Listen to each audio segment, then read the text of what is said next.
is going to show the steps to wire up a BJE 007 SV and 007 SVT air shutoff solenoid valve. The 007 SV or 007 SVT are wired the same, and we'll be using part number 7580 in this video.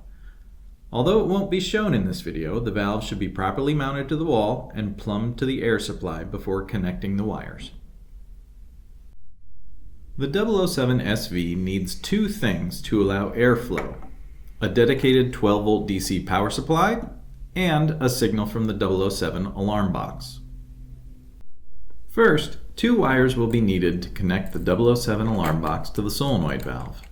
In the 007 alarm box, use the screw terminals labeled to solenoid valve.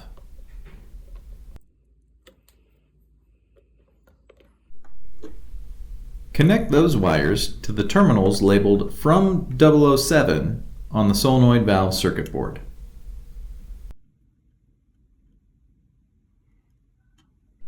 Next, connect the 12-volt DC power supply to the terminals labeled 12-volt DC power in. Plug everything in and you're done. The BJE 007 SV and 007 SVT are good options for your shop to help prevent overfilling a tank, and they're pretty easy to wire up. Visit husky.com for more information.